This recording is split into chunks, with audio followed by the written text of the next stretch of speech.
Good morning. You're listening to Power Talks with Melody and Beth Ann in the morning, and where talk is real, truth is in the talk, and we believe there is power in the truth. Good morning, Melody. You didn't know what I did. I was running to my desk real fast. I came back, and they were already singing. Oh, gracious.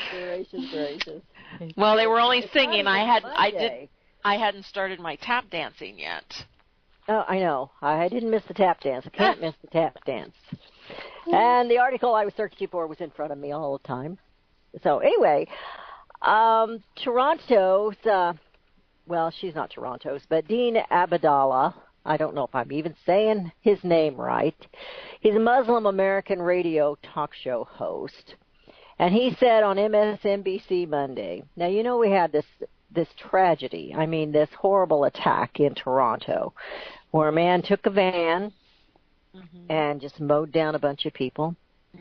10, unless the number has changed this morning, 10 are dead, 15 are still suffering from their injuries. But he said on Monday that he hopes that the perpetrator of a recent van attack in Toronto, Canada, is not a Muslim because President Donald Trump, might politicize it. So they're more concerned about what the president's going to say than they are about these people's lives.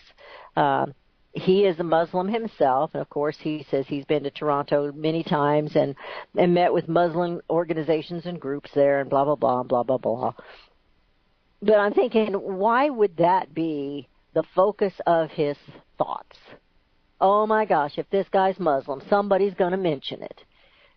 Well, if they're white, they mention it. If they're black, they mention it. If they're using a gun, they mention it. So, I had somebody tell me last night, actually my husband, he says, I think Toronto's probably talking about van ban. So, ban the vans. And, of course, he was being facetious because of all that happens, when we do have these attacks. And, of course, we had the one at the Waffle House, and that's still in the media's eyes and ears and out their mouths or whatever, talking about that. And, of course, it was, if all the laws that were in place had been obeyed, that wouldn't have happened.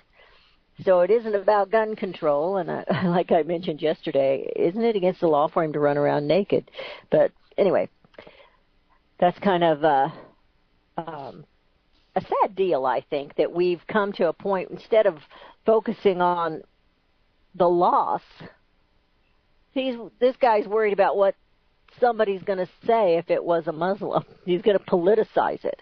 Well, isn't everything politicized anymore? And it's ridiculous. Well, it's really about the truth of why it happened, the motive behind it. That's what's important. Yes, we, certainly the loss of life and, needs to be, But if the truth is that it was an attack by a Muslim because it was a terrorist attack, he doesn't want that to be known. Well, we have Canadian listeners, so if anyone up there would like to call us and comment on that, you're more than welcome. Yeah, absolutely. We want to hear from you. 717-300-1218. That's 717-300-1218. I love our Canadian listeners. They do a really good job. We've got Americans up there. We've just got plain old Canadians up there that just really listen. And, they're just as upset about some of the things going on in their country as we are about the things going on in our country. And what's going on, I don't want to change the topic, but that's okay. I don't mean to interrupt. That's all right. That's okay. My feelings are not hurt. Oh, no. I don't get. How's that for English? I don't get it. I don't get it. Are you from the Midwest or something? I'm from somewhere. But the relationship with France, all of a sudden. We have France's president, Emmanuel Macron, and his wife, Brigitte. They arrived at the White House yesterday. They're going to be here for 3 days. He was greeted with a kiss and embraced on the steps of the White House. The big, thing that you've seen a lot on the mainstream media was originally when Trump met Macron, that there was a handshake that lasted for a very uncomfortable long time. Awkward. Yeah, exactly. And it's picky, yes, it's picky. But, it's no different than you had Obama bowing. It's something that you notice. And, is there anything behind it? I don't know. But it's just, I don't think so. Go ahead. It's just kind of interesting what they're doing. They're going to the White House today. They're receiving a grand welcome. They were greeted by a military band on the White House South Lawn. It was a decadent ceremony that is reserved for the most formal celebrations. This is one of the first guests of this administration that has been honored with such decadence. This was they had a 21-gun salute. They had, it's really kind of interesting to see all stops. The red carpet. You had all the White House officials, including Ivanka and Jared. You had John Kelly. You had all the secretaries. They were all lined up in anticipation of all the speeches. You had, Mnuchin. Even the First Lady's parents are there for the occasion. There is, on the French side, you have the defense, the economic, foreign affairs, and education ministers, and the ambassador to the United States and members of parliament. So you got a bunch of French folks there, too. French officials, I should be a little more respectful. President Trump and Macron met. It's all in your phraseology. Yes, like I said, it's Tuesday. So it's just interesting why yesterday they planted a tree, a sapling. It was a gift from France, from the French. So there's a lot of huge, again, huge, decadent. Huge ceremony, huge. And so I figure there's something behind it. There's something that we want from France. What is it? I'm trying to remember. Remember, I'm older than you. I'm trying to remember. What was it that he came out and announced all by himself here a couple of months ago, 2 or 3 months ago? I can't think of his name. From France. He came out and announced something that was very beneficial to the U.S., but he did it by himself. He came out and announced it by himself, and it was kind of a strange ordeal. It was done differently than any other announcements from any other places. He just came out, made the announcement. He was at the White House. He came out, made the announcement, and then went back in. The president wasn't there. Nobody else was there. He came out and made the announcement. Do you remember what that was? Do you mean Macron? Wasn't it Macron? I think it had something to do with immigration. I'm not sure. Okay. But the tariffs do affect them, and I was reading up on France this morning because I was little things that perhaps I didn't know and so forth, and it's interesting how they've come along. They're very much a lot of their energy companies and so forth were heavily nationalized, where the government was part of it. Now, they have backed off over the years and so forth, but they still play a very important part in the energy sector and a couple of other sectors. And I've been reading a couple of things about comments. We read about the 5G network where Trump had suggested that be nationalized. I read an article last week about something else, that's the possibility of being nationalized. So I don't know if there's interest, and I'm just talking here, ladies and gentlemen. I'm not assuming anything. I'm just, putting this out for discussion. Is there something to that? They're also looking to their education, to changing their education. So it seems like a lot of the problems that Macron have kind of mirror some of Trump's challenges, with our not Trump's challenges, but the United States challenges with education and our infrastructure with the energy and so forth. And I don't know if he feels more of a common bond, that we're more alike than not. We have Angela Merkel coming here the end of the week, and no fanfare. She has been less than kind to President Donald Trump. At least the French leader has been civil. He's been kind. But respectful. Maybe I should put it that way. It was that long handshake. It was that long. Well, French, the Frenchies, but they did a kiss. They did a kiss. It's all in tradition and culture. I mean, it's. But certainly a lot of fanfare going on in D.C. over this French president, and it's kind of interesting. And does it mean anything? Not so sure. But you could just perhaps see the parallels, and just to keep an open mind in the future as we see things happen. And it's been kind of funny too on the other side of this coin, where our mainstream media just absolutely hate President Donald Trump. He can't do anything right. He can't say anything right. He shouldn't tweet at all. They just want him to stay in a room and not say anything. Of course, then they'd gripe about that too.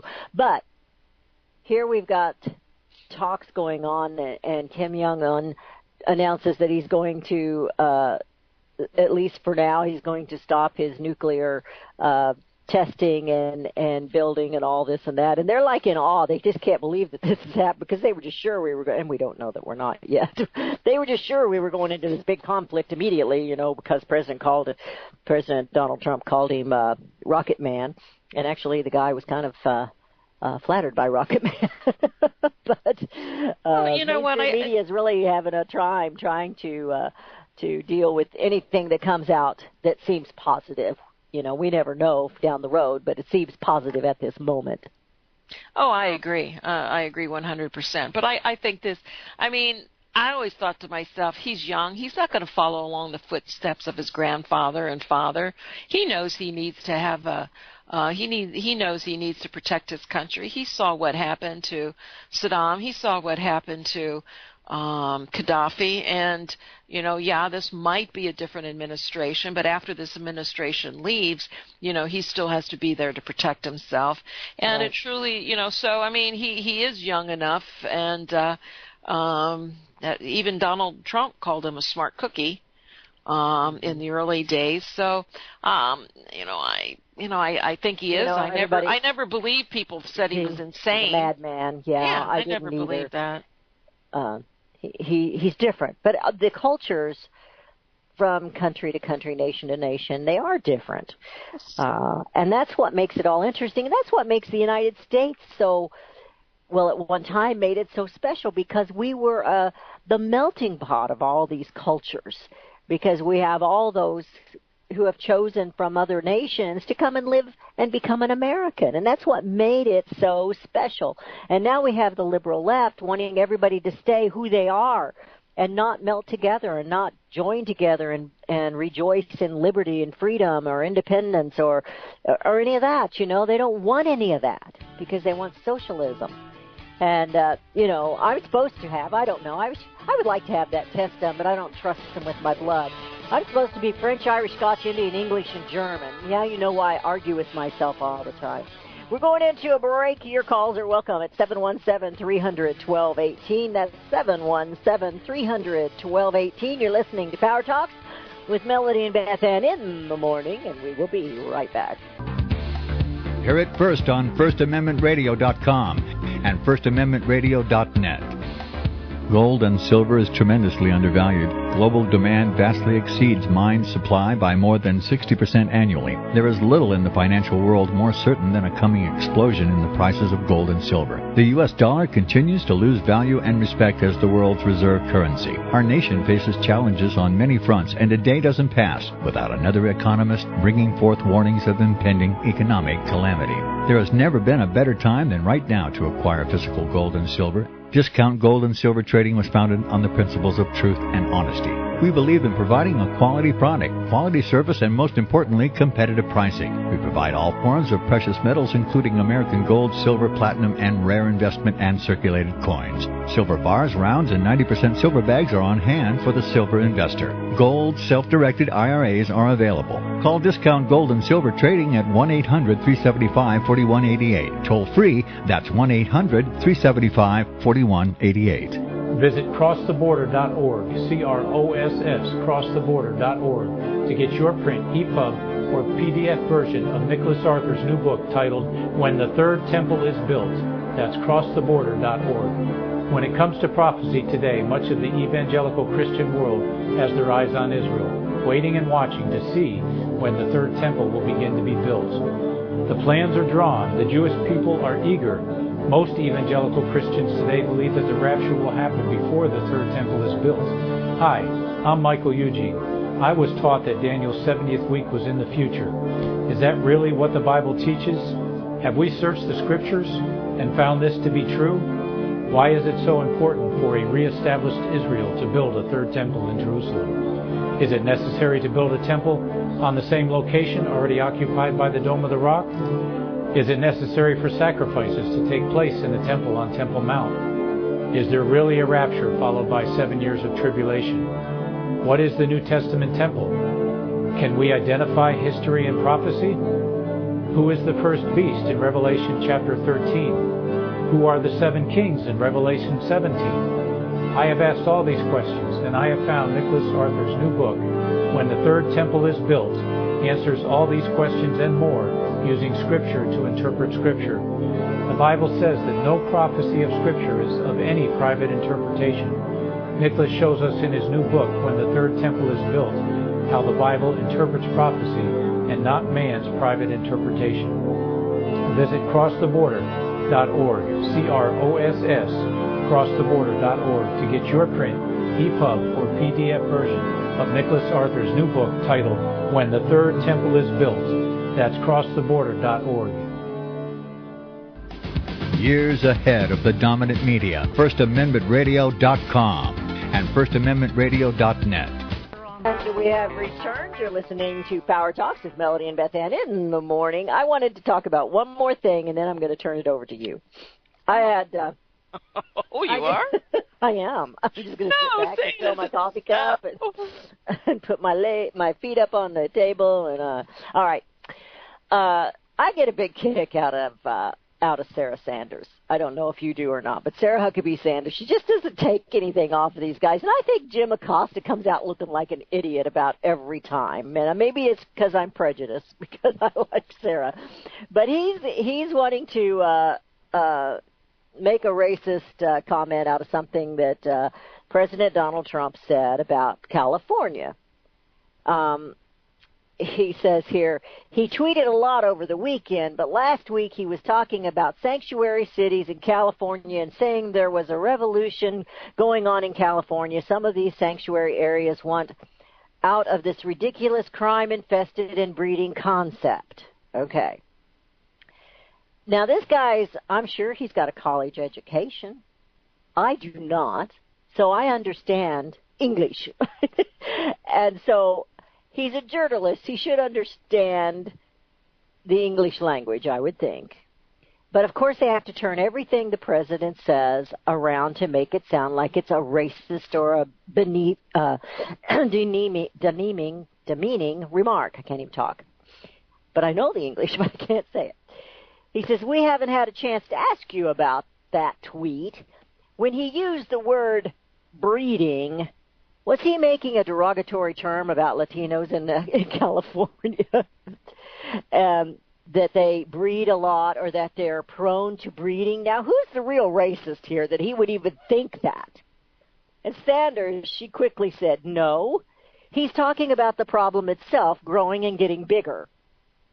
But Acosta tried to continue, and she just moved on and totally ignored the rest of it. I'm thinking, why would he? The ones that think this, they're the ones that are biased and prejudiced and racist, that they even would say that, or that they would even think that that's what he meant. I knew exactly what he meant when he said it. But anyway. I do have to hand it. I mean, she does a great job. She really does. I think she does. No one is going to trick her. And I think that, it's a challenge to the reporters, and I think that's what they try. They try to trick her. They try to, they try to be smarter. And she's done a fine job. Now, if they're going to criticize her, they should criticize the depth of whatever they would think would be important. But they're petty. They're so horribly petty. Petty over this. I mean, they're just. It's just like, are you kidding me? If you have an issue with the administration, then make it intelligently and allow them to answer instead of just all these stupid things that they do. When she was first appointed to that position, they made fun of her for her looks. Even made it sound like she looked like a really poorly dressed transvestite. These are the ones that are claiming that they're for everyone's rights, and they made that comment towards Sarah Huckabee Sanders. And I think they're terrible, but you're right, they're so petty. They're like the rich kids in high school that think the popular kids, in high school, that they're always demeaning everyone else because they're above everyone else, and they just say stupid stuff. They just don't have a clue. They're clueless. The one thing that I have the biggest problem with, and I just hear it more and more, and I just think this is our culture, and maybe it was always like that, and it's just people who make fun of other people's looks just bother me to no end. It's just, I can't approve of it. I don't do it. And, I'll be out with even family members or, whatever. And it's just like, no, it's not our looks. I learned that was ingrained in me as a little child. You have to look, deep into the heart, into the soul of people. It's not what they look like. And yet we've become this nation of beautiful people. And you have to, with all the airbrushing and makeups and, what we see on TV and the Internet, it's like everybody is, have these beautiful, I don't know, and it's just nuts. So when I come up there, I'm not going to get any short jokes or anything like that. No. Well, maybe. Maybe. Actually, if I didn't get a short joke from some people, I wouldn't think they loved me. Well, you don't know how tall I am, so let's not start I think we're about the same height. It won't be a short joke. But even I live close to the beach. I like to go to the boardwalk. I like to sit and have my, and watch people. I love to watch people. Say you're a people watcher. I like to do that too. And I will sit there and I will think to myself, oh my gosh, I mean, it's, and I like to do comparisons. I can remember when we took a trip we stayed in London for a week. And I mean, everybody is just so dressed, so nice, and, you walk along the river, and there aren't thousands of food places for people to eat. I mean, it was, a couple of little artsy things and so forth, but people weren't eating as they were walking. And, then I make this comparison over here where we're in our shorts and flip-flops, and, there's some sort of a food stand every 3 feet. And out of all the people on the boardwalk, 99% of them are eating something while they're walking. And, I just see the difference. And it's I'm not saying one is better than the other or one is worse than the other. It's just an interesting comparison. But anyway. What's next? Get me out of this. Get me out of trouble, Beth. You said you don't like to make fun, and then you said you compare. I was trying to figure that one out. That's not making fun. That's not making fun. I know. It's an observation. The people are interesting, and I'm going to go back to something I said at the beginning earlier. America is a melting pot. We have everything. One thing I like to do, you lived in Missouri. You've driven through Sedalia, probably. I like the different architectural in the homes. You can kind of say, oh, that one was established by somebody from, Switzerland, or that one was established by somebody that came over here from somewhere else. And, the architecture and and those kind of things that you see across this nation when you drive through. Went to Lawrence, Kansas. Same type of thing. Unless you're in the new neighborhood, same type of thing when you go through certain areas. You see these older homes and the architecture that comes along with them, the culture of those who came here from another nation to become an American citizen. And I love that. There's one out on 87 South going to Eldon here that looks like an adobe. And it's just adorable. It's beautiful. It's a beautiful home, but it looks like something from Mexico or Spain or something. It's beautiful. And I just like looking at those things and looking at the houses and the culture and watching people. I think it's interesting, unless they're acting foolish, and then I just kind of get disgusted with them. But watch them and, I just think it's kind of interesting. That's just me. But we have so many different things around us, and, we really do need to enjoy every moment, embrace it. Yeah. And, but maybe we should also embrace, we all know this isn't anything new. We've been talking about it for Lord knows how many years, but I guess the Wall Street Journal is finally catching up to alternative media here. It's like, hey, gee, did you know that Iran and China are those trying to end the dominance of the U.S. currency? Well, welcome aboard. Welcome. It's glad to know that you're finally, they have had several articles on this and so forth, but they are talking about a growing number of countries that are stepping up efforts to wean themselves off the dollar. They're trying to chip away at the U.S. currency decades-long dominance.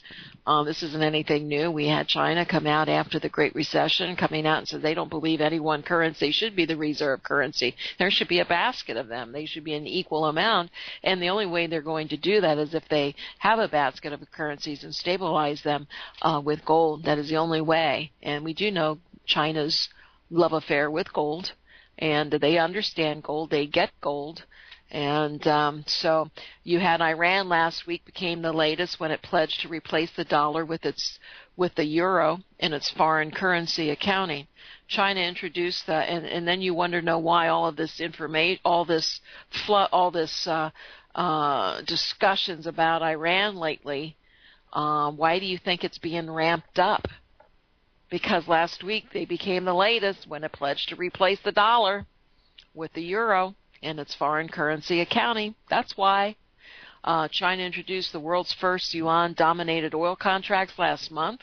That was part of a continuing effort to raise its currency global profile. Venezuela, in this poor shape that they're in, they've launched a Bitcoin-like cryptocurrency. You have Russia has ramped up its gold reserves to diversify away from the dollar, and but yet we're still showing a lot of strength. None of these new efforts has truly threatened the dollar's global role. You have some analysts will say that the governments are moving away or moving against the dollar. They're trying to capitalize on growing unease among many nations, including the U.S. allies, over recent or perceived shifts in U.S. trade policies. You had Washington's approach to global alliances, conflicting signals from the administration about its preference for a strong dollar. Everybody knows we need a weak dollar in order to keep this illusion going, but you have Larry Kudlow in there that doesn't, I can't say he's not a smart man, but he's a blind man, because he'll tout a strong dollar even as, just like he did heading into the Great Recession, during the Great Recession, after we do not have any housing bubble whatsoever. And he denied it the whole time, never admitted. He mouthed what the administration wanted him to mouth, and to keep the system from collapsing, and he did just that. He is no different today. He will continue to say we need a strong dollar, but everybody knows when you carry this amount of debt, you need a weaker dollar. You need inflation. So, we're seeing this, and you're seeing more and more mainstream media is right about the falling away from the U.S. dollar and the power of countries like Russia and Iran. What will they do next? in order to move away from the dollar. And you have, all the concerns about the debt. The dollar's dominance, can still look pretty secure. Nearly 60% of all countries, accounting for 76% of the world's gross domestic product, had exchange rate regimes that were in some way anchored to the dollar in 2015.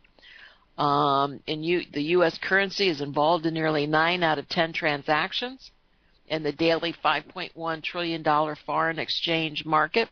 This was 2016 data from the Bank of International Settlements, and the dollar makes up nearly 2/3 of the $11 trillion in foreign exchange reserves held by the bank. So we still have a very strong position with the U.S. dollar, but I don't think China, Iran, and Russia, they don't need to do things overnight.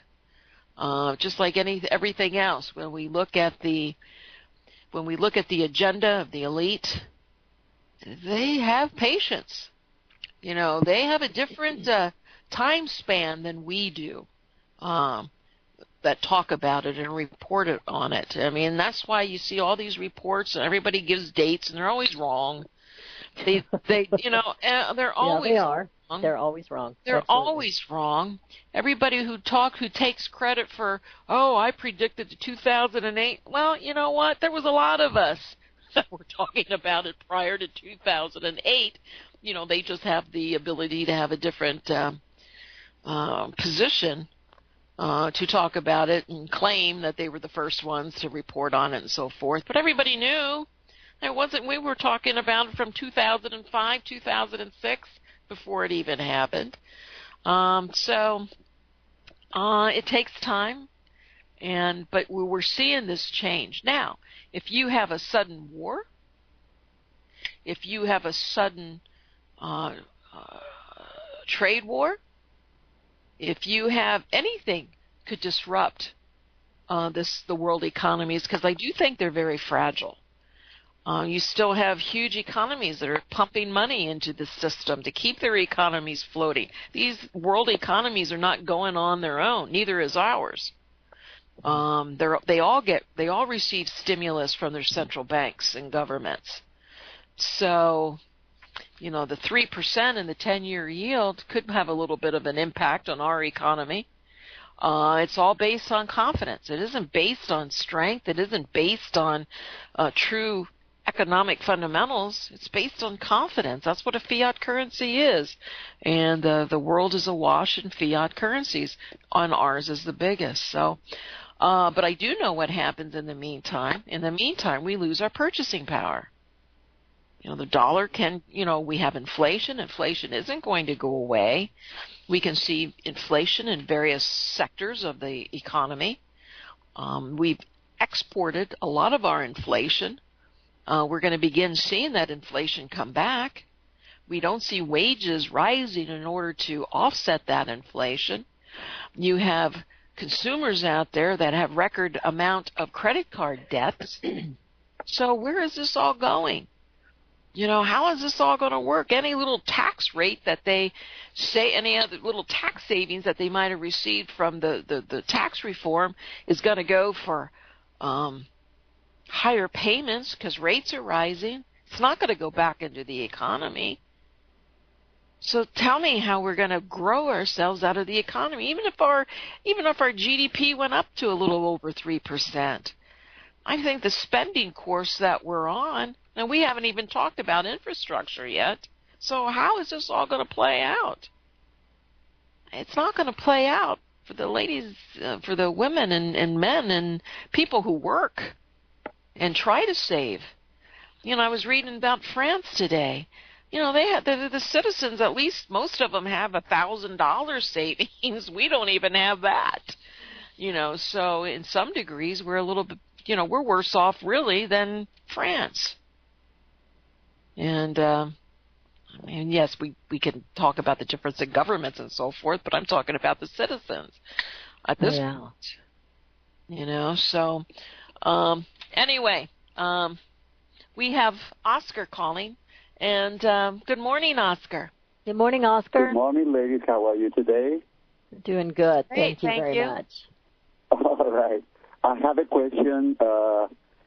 Knowing, first of all, let me say this before my question. Knowing that there's countries loaded with gold, such as Russia, China, even though what happened to Libya, they were loaded with gold also. I'd like to know, in reference to the dollar, what is the dollar back in this country with?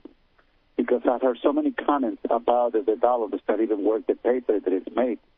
And how can that be, under that predicament, being that the dollar is the strong currency in the world's currency?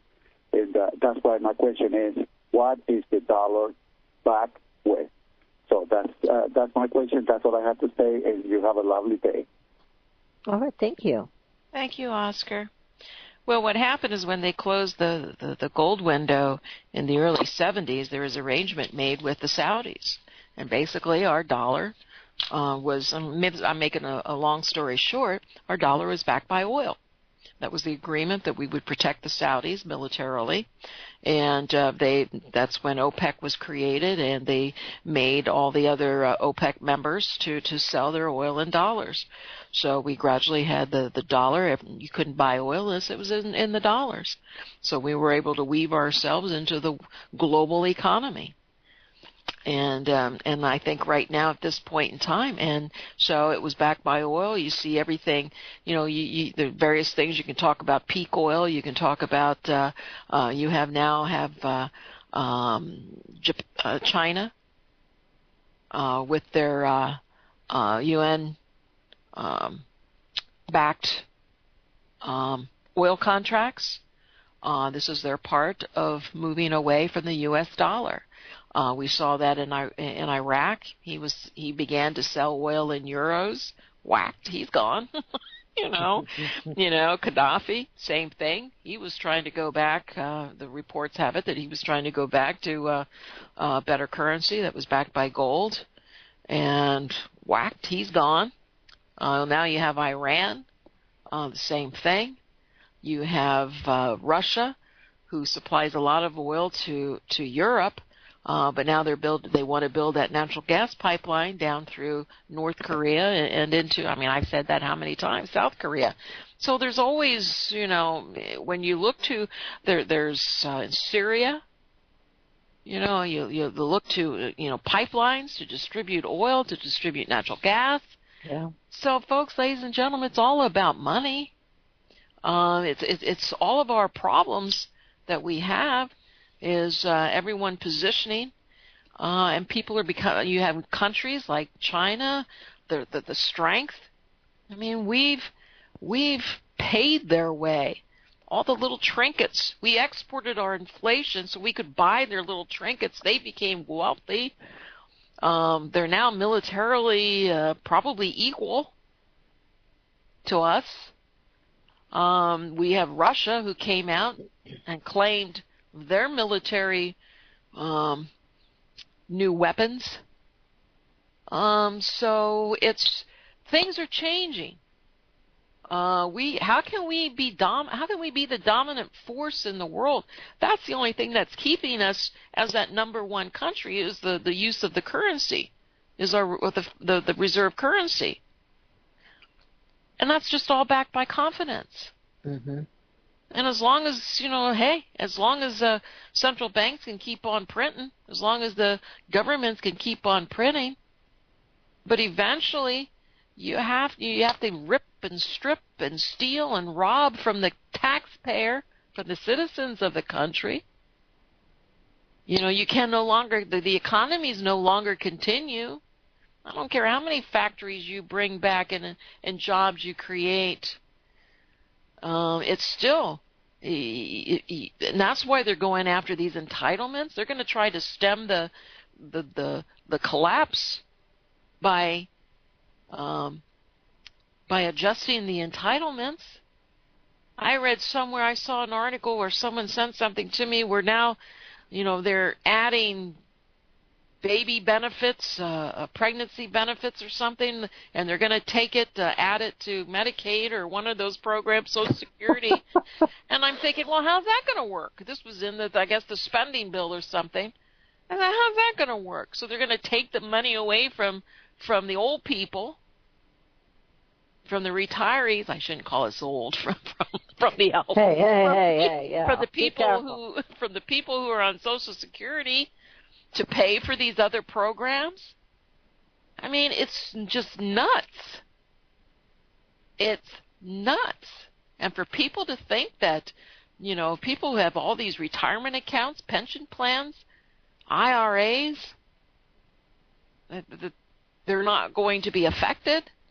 And I keep telling, I've said this on this program, on my other program, we talk about how our debt, you hear it every day, all day long in the financial news programs, mainstream media, our kids are going to be the ones who are going to have to deal with this debt. So how are you going to protect your children with the amount of paper dollars that you're holding? That's not going to help them. The best way to distribute your wealth when you're gone is through gold and silver, particularly gold.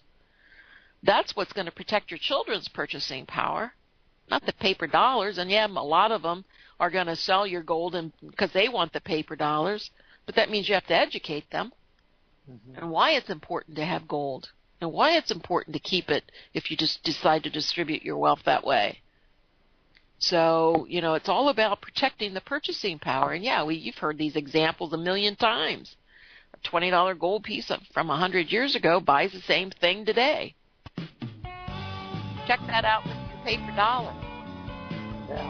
Well, I hear music, and we do have a caller on hold, and we will get to him as soon as we come back. You're listening to Power Talks with Melody and Beth Ann in the morning. I want to give you Melody's website. It's dgscoins.com. That's dgscoins.com for discount gold and silver trading. And the number in her office is 1-800-375-4188. That's 1-800-375-4188. Or you can talk to her right here, right now at 717-300-1218. Melody and Beth Ann in the morning. We're going to be right back. Hear it first on FirstAmendmentRadio.com and FirstAmendmentRadio.net. Since the beginning of time, kings have sought it, nations have fought for it. It has been traded, it has been borrowed, it has been purchased, it has been stolen. There's a reason for it. To secure the blessings of liberty to ourselves and to our posterity. Invest with the security of gold and silver. Call Discount Gold and Silver Trading at 1-800-375-4188 or visit discountgoldandsilvertrading.net. Listen to Financial Survival with your host Melody Cedarstrom right here on FirstAmendmentRadio.com at 4 p.m. Eastern or 1 p.m. Pacific Time. Visit discountgoldandsilvertrading.net or call Discount Gold and Silver Trading at 1-800-375-4188. Toll free 1-800-375-4188.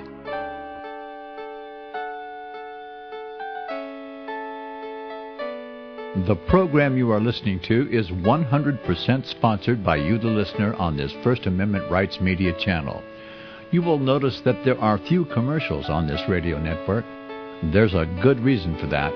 Corporate advertising dollars come with strings that limit program content. So without your help, these programs cannot continue on Internet or our several affiliates. If you benefit by the educational law programs, we ask you to give. If you are admonished or nurtured by the Bible and ministry programs, we ask you to give. If some voice a cause that you are passionate about, we ask you to give. If you believe in any of these, we ask you to support them as you would a missionary on a continual basis, as if giving a tithe for missionary radio. These programs are not commercially viable and must be supported by those faithful to the cause of truth. Look for the button to sponsor your favorite programs at our listen and schedule pages on the Internet. Then, when you subscribe, we will send you the last quarterly MP3 CD of that program immediately, and continue to do so with each new quarter. We will also give you unlimited archive access to all of our programs. We're asking you to give much less than a tithe. so that you may also send support directly to a particular program host, cause, and anywhere else the Spirit may lead you. Do all to the glory of our God and Creator, for His holy nation, the only kingdom that will last forever. Thank you for listening.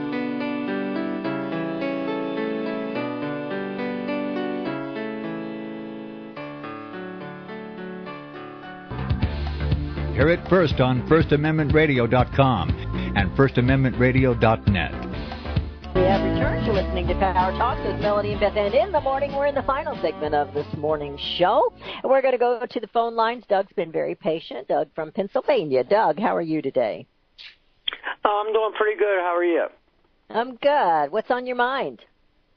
Well, you were talking about oil and stuff earlier in the Middle East, and I have a cousin that works down in the oil. Well, he did down in the oil fields in Texas, and his father worked there back in the '60s, and he told me, I don't know how true it is, but I believe I believe him.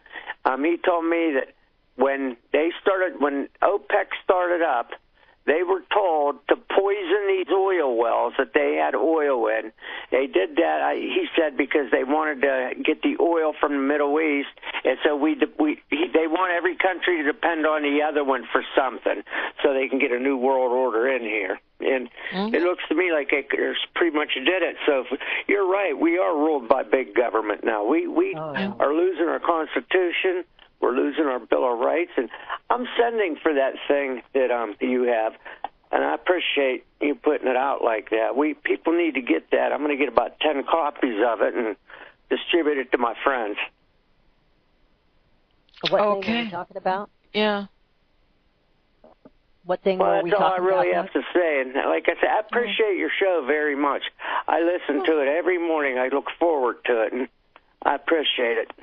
Well, thank you, Doug, very much. But thank you. Okay, well, you women have a good day. You ladies have a good day. You too, Doug. Talk to you again. I'm a little nervous being on the radio. I'm sorry. No need to be that. You did fantastic. Okay, well, have a good day.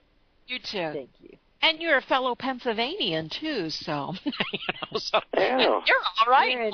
You're in Maryland. Come on. I'm from Pennsylvania.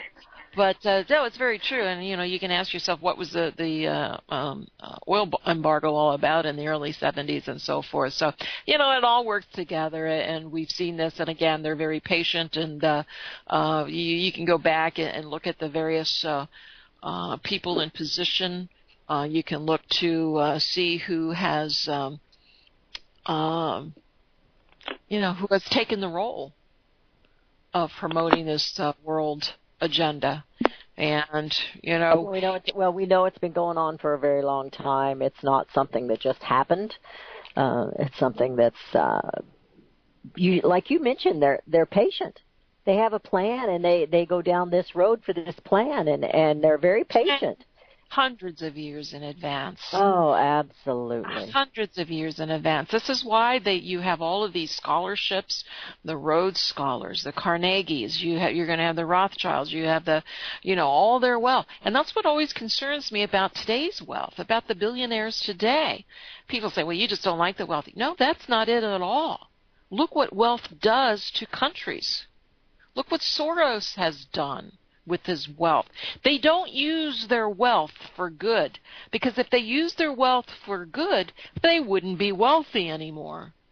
So it's that's what I have issues with. When you have somebody like, look what Zuckerberg and Facebook, look what Google does, look what they've done to how they have eliminated our privacies, and we've accepted it like it's normal, and it's no big deal. You have companies that are being hacked daily. Your personal information, your bank accounts are being robbed, and how many people have had identity theft and so forth. And hey, we just say, oh well, it's just the new world, and yet what can we do about it? And it's just people are people. They have huge marketing. They use the propaganda, and it captures a large part of the citizens. And it's just the point is recognizing it and protecting yourself against it. That's what it's all about. That's what it's all about. And don't be scared, be prepared. Yeah. That's what Melody says. Don't be scared, be prepared. Don't let them control you. Certainly, I dot all my I's, cross all my T's. I have a business to run. It's a successful business. And,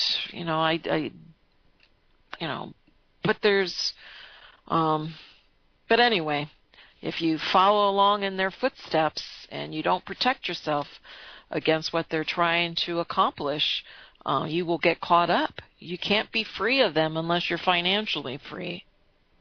And that's a fact. So, because that puts you in bondage. If you're in debt, it puts you in bondage. You are the slave to the debtor, and so that does put you in slavery. And we tend to, this nation promotes debt. They run on debt. Inflation is just another tax, and they encourage it. And so it's something that we have to recognize. Yes. So give discount gold and silver a call and become financially independent. 800. Are you going to do it, or you want me to? 1-800-375-4188. That's 1-800-375-4188. DGScoins.com. Good job. Neil is on the line, and we're just about out of time. By golly, we're going to take him anyway. Neil in Missouri. Neil, welcome. Howdy. Good morning. Yeah, I was just about this deal of how you beat inflation. You got to invest all them Federal Reserve notes you get your hand on in things that inflate. First thing you got to have is a piece of ground that you can secure. A piece of land, preferably. It's got to have water on it. Either a shallow well that you can hand pump, or a spring or a stream or something where you have a source of water. But if you got the land, you got the water, then you have guns and ammo to defend it. You got to have your land patent to secure your title to it legally in court, which, of course, isn't going to be any good once the system collapses. But at least until that time, you've got your land secured. And then you got to put your money into food, long-term storage food. So you got a source of food, and then trade goods, which would be like gold and silver coins, things you may need after the economic collapse when the fiat currency goes. But these are the ways you protect yourself against inflation. Just ammunition alone. Look at 22 ammunition. In the early 80s, 22 ammo was $8 a brick. In other words, $16 a thousand. Now it's 4 times that. Yeah. So if you bought your 22 ammunition back then. But, people can't put their retirement accounts into ammo. People can't put their retirement accounts into storable food. So, they can put them into land. Well, they can put it into land and storable food now. Just, cash out of those accounts, pay whatever tax penalty you got to pay, because that retirement account isn't going to be good when the system collapses. Neil? Okay. I agree with you. But everybody is different. And everybody has different situations and so forth. Yeah, I agree. Everybody should have a piece of property with water on it. But it's not suitable for everybody. People live, people work, people have to live at certain places. And I get if you can pack up and move and retire, that's fantastic. But, and you can, and it's all about being prepared in all those areas that you said. We're working toward that as well. They can work towards it. Absolutely. The only if you buy up lots of land, too much land, it's not liquid in difficult times. It depends. Various situations will change. And, nothing stays the same. And so things will change. And we hope one day to sell the gold and buy property, pennies on the dollar. It's things that you have to, mainly for those who have retirement account, and I'm not an investment advisor, I'm not a financial planner, but if you have retirement accounts and you want to protect those, get rid of those. The key is getting rid of those paper dollars. And that I think we agree on. Get rid of those paper dollars. Oh, yeah. Yeah, because they're going to lose value every day. As long as you hold them, they're just going to keep losing value. You got to put all that into things that hold their value. And work on being independent. People that are already in situations where they've got an active family and they're both working, the parents are both working, they need to work towards that and protect the future of that family. And sometimes it's baby steps. They got to start taking baby steps, start getting things done a little at a time and put a plan in place. And what was it the A-team said? I love it when a plan comes together. We hope we don't have to use it. We hope we don't have to get to that point, but we're very suspicious that it isn't going to keep going the way it's going right now. And I believe we are out of time. I'm looking at the clock. I'm going to give the number for Melody, for Discount Gold and Silver Trading, for Melody's office is 1-800-375-4188. That's 1-800-375-4188. Go to her website and sign up for her newsletter at dgscoins.com. That's dgscoins.com. Melody, we'll see you back here tomorrow morning. All right. Absolutely. Bye-bye. Have a great day. You too.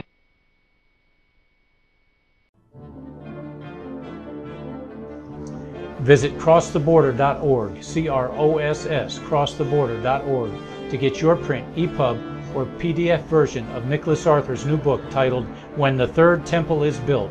That's crosstheborder.org. When it comes to prophecy today, much of the evangelical Christian world has their eyes on Israel, waiting and watching to see when the third temple will begin to be built. The plans are drawn. The Jewish people are eager.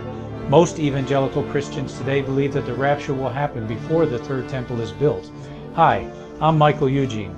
I was taught that Daniel's 70th week was in the future. Is that really what the Bible teaches? Have we searched the scriptures and found this to be true? Why is it so important for a re-established Israel to build a third temple in Jerusalem? Is it necessary to build a temple on the same location already occupied by the Dome of the Rock? Is it necessary for sacrifices to take place in the temple on Temple Mount? Is there really a rapture followed by 7 years of tribulation? What is the New Testament temple? Can we identify history and prophecy? Who is the first beast in Revelation chapter 13? Who are the 7 kings in Revelation 17?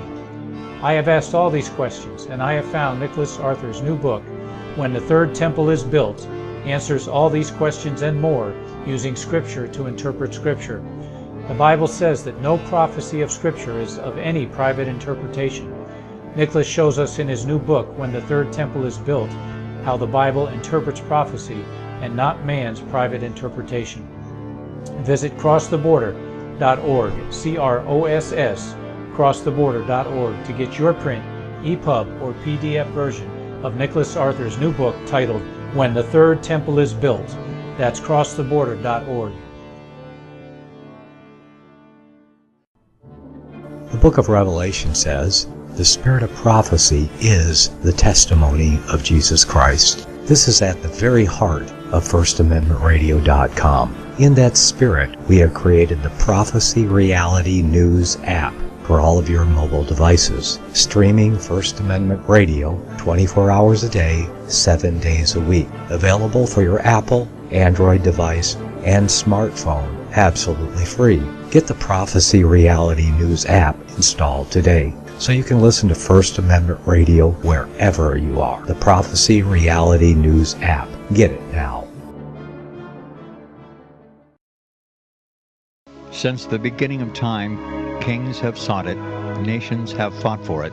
It has been traded, it has been borrowed, it has been purchased, it has been stolen. There's a reason for it. To secure the blessings of liberty to ourselves and to our posterity. Invest with the security of gold and silver. Call Discount Gold and Silver Trading at 1-800-375-4188 or visit discountgoldandsilvertrading.net. Listen to Financial Survival with your host Melody Cedarstrom right here on FirstAmendmentRadio.com at 4 p.m. Eastern or 1 p.m. Pacific Time. Visit discountgoldandsilvertrading.net or call Discount Gold and Silver Trading at 1-800-375-4188. Toll free 1-800-375-4188.